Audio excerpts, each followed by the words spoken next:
Baik Bu, perkenalkan nama saya Roy Armus Alu dengan NIM 68 2019 042. Dan sekarang saya akan mempresentasikan hasil kerja saya mengenai tata kelola teknologi informasi.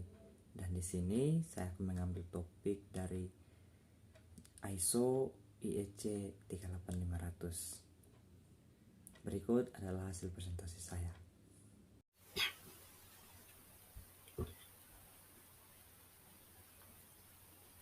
Baik, di sini saya akan menjelaskan mengenai tata kelola teknologi informasi menggunakan ISO IEC 38500.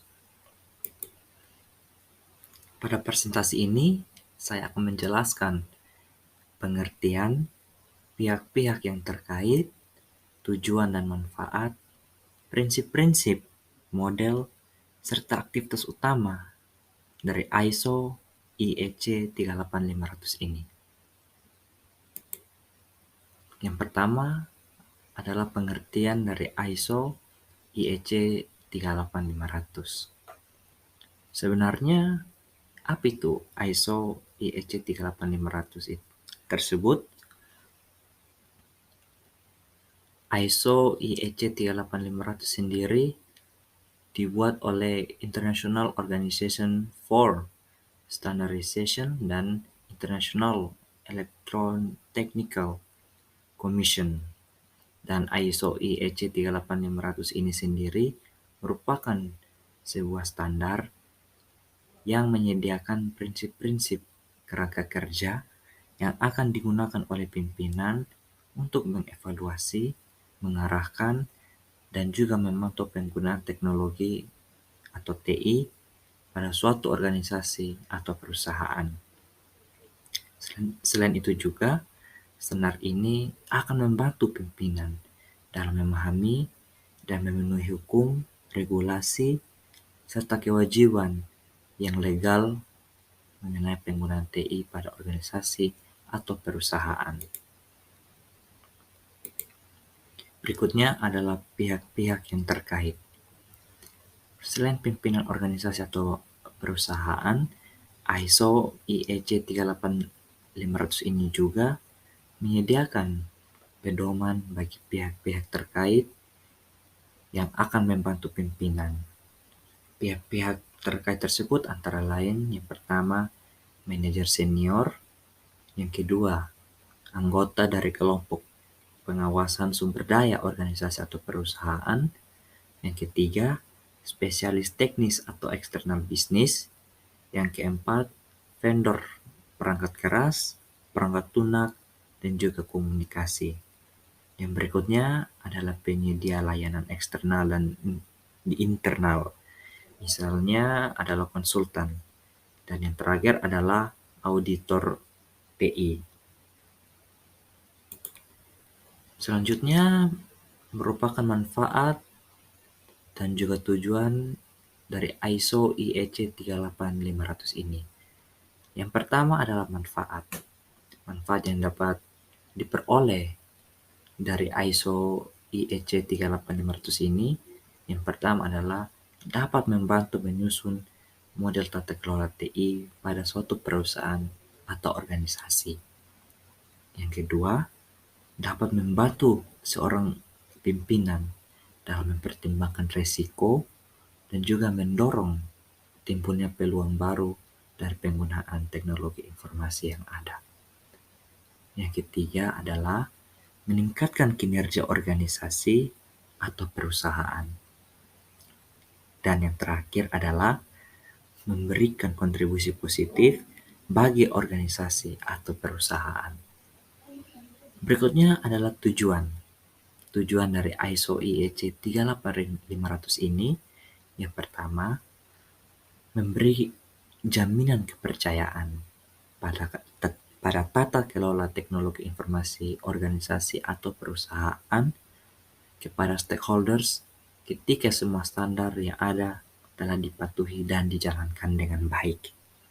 Yang berikutnya adalah menerangkan serta membimbing pimpinan dalam menata dan mengelola penggunaan TI pada organisasi atau perusahaan agar dapat berjalan dengan baik.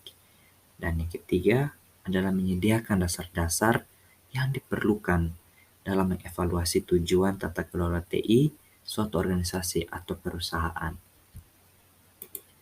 Berikutnya adalah prinsip-prinsip. Standar ISO IEC 38500 menunjukkan bahwa prinsip dasar sangat diperlukan untuk memastikan bahwa dukungan TI suatu organisasi atau perusahaan memadai, dan prinsip-prinsip tersebut haruslah diterapkan serta dipatuhi oleh suatu organisasi atau perusahaan. Prinsip-prinsip yang menurut ISO IEC 38500 ada 6. Yang pertama adalah tanggung jawab. Tanggung jawab sendiri itu merupakan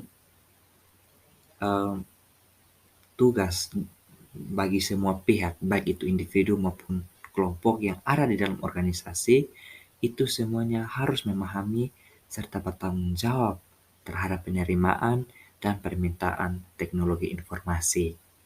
Yang kedua adalah strategi. Strategi bisnis organisasi atau perusahaan perlu memperhitungkan kapabilitas TI di masa kini dan juga di masa yang akan datang. Oleh karena itu, diperlukan perencanaan strategis yang matang agar TI mampu memenuhi kebutuhan strategis bisnis organisasi atau perusahaan untuk saat ini dan untuk waktu yang berkelanjutan. Yang ketiga adalah akuisisi atau perolehan.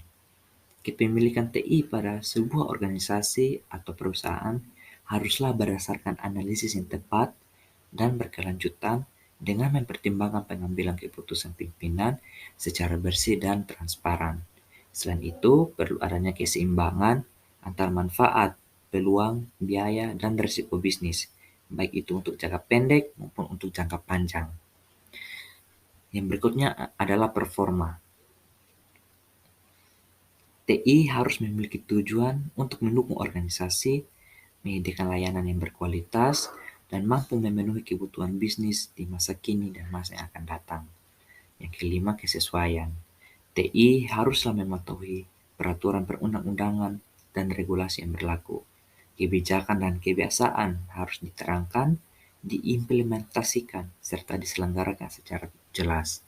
Dan yang terakhir adalah perilaku manusia. Melalui penyerapan kebijakan TI, kebiasaan, dan keputusan dapat membuktikan bahwa perilaku manusia sangatlah dihargai, termasuk kebutuhan di masa kini dan perkembangannya dari semua orang yang berproses di dalam organisasi atau perusahaan tersebut.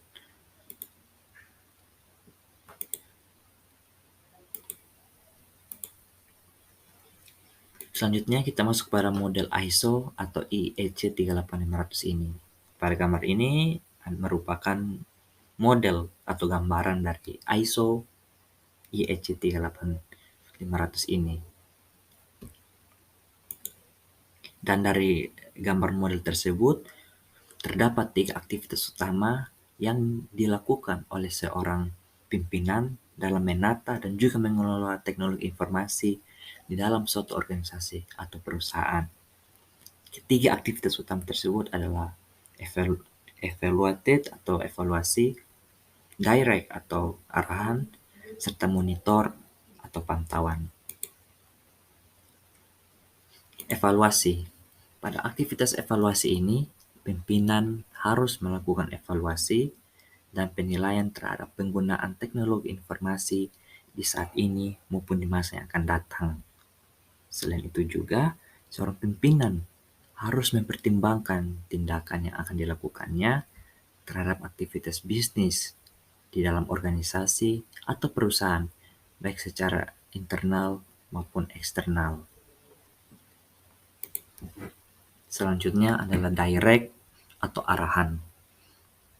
Dalam aktivitas direct ini, pimpinan harus mengarahkan persiapan, implementasi, dan juga kebijakan untuk memastikan organisasi atau perusahaan tersebut mendapatkan manfaat dari penggunaan teknologi informasi yang sudah ada. Dan jika dibutuhkan, Seorang pimpinan juga harus mengarahkan pengajuan proposal agar bisa diterima dalam rangka mencapai keinginan bisnis suatu organisasi atau perusahaan. Dan aktivitas yang terakhir adalah aktivitas monitor atau pantauan. Di dalam aktivitas ini, pimpinan harus melakukan pemantauan terhadap penggunaan TI yang ada agar bisa sesuai dengan perencanaan serta tujuan bisnis yang telah ditetapkan oleh organisasi atau perusahaan. Selain itu juga dalam aktivitas ini, pimpinan juga harus memastikan bahwa organisasi atau perusahaan yang dipimpinnya bisa mendapatkan manfaat yang diharapkan dari penggunaan teknologi informasi yang sudah ada. Baik, demikian hasil presentasi saya. Jika ada kata-kata yang kurang jelas atau ada kesalahan dalam pemilihan kata, saya mohon maaf. Demikian hasil presentasi saya. Sekian dan terima kasih.